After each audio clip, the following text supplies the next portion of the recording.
Hello there, and welcome to another Dark Souls 2 boss tutorial. Now friends, I realize that my videos at this point are somewhat out of date. People have gone and conquered this game 6 ways to Sunday, but I decided to do this boss in particular over any other boss because I just did it for the first time yesterday. I missed this boss when I came through here the first time, and this time I found him. And while I was fighting them, I noticed an awful lot of blood stains, considerably more than when you fight other bosses. And I myself had quite a difficult time fighting these three. So admittedly, I did look on the internet for a tutorial video to help me, and I tell you friends, I couldn't find one that was even halfway decent. So I decided it was up to me to fill this void and show y'all how it is to beat these guys solo without shooting magic out of your fingertips or bringing 3 or 4 friends with you.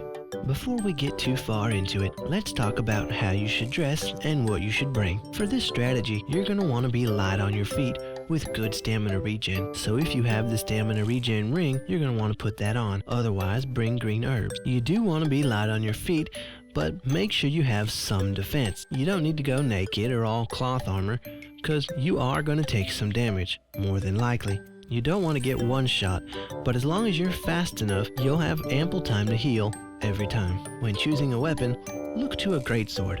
Not an ultra greatsword or a big hammer, something big with a good swing that can hit multiple enemies, but not too big that it's slow. My choice for this was the Defender's Greatsword. Relatively fast, has a good arc, and its two-handed L2 buffs it with light. Now if you don't have this sword or it's a poor option for you, I would certainly recommend getting weapon buffs, because with this strategy, you're going to want to do as much damage as you can with 1 or 2 hits, because that's all you're going to get. As for the wide arcing weapon, that's because you're going to often have opportunity to hit 2 of them at a time, if not all 3 occasionally.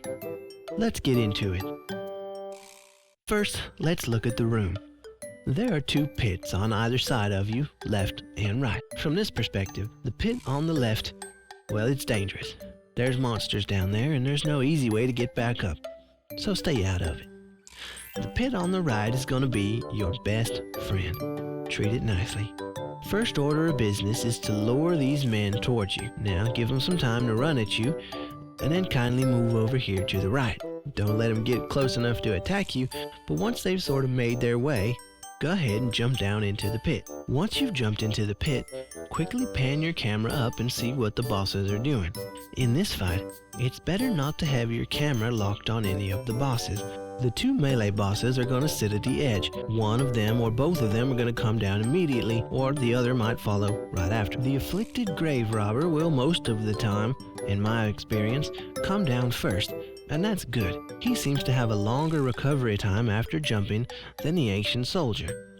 This is going to allow you time to get in 1 or 2 hits, and then quickly spam your B button.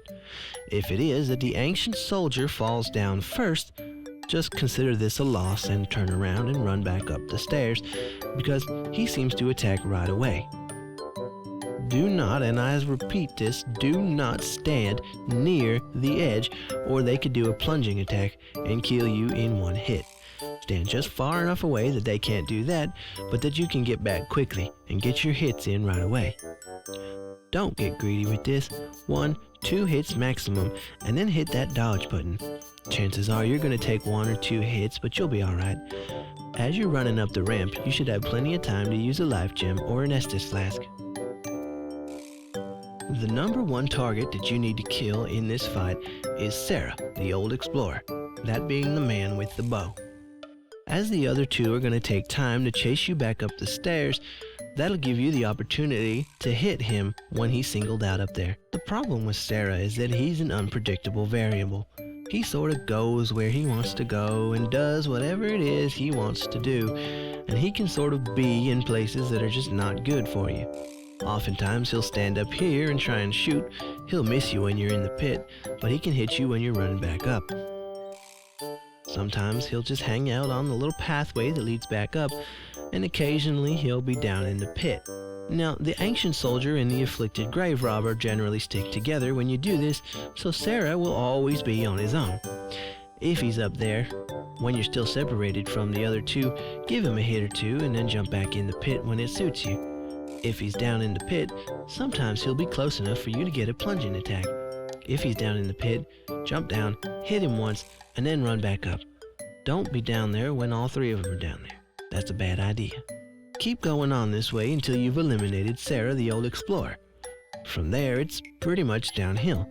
The only reason I ever failed this strategy was because I left Cerah alone too long and he would foil my plans with his giant arrows.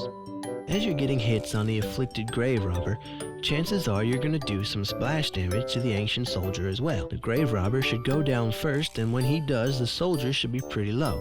After you've beaten the devil out of all three of them, you're going to get 60,000 souls, as well as some crafting goodies, and access to a floral skirt.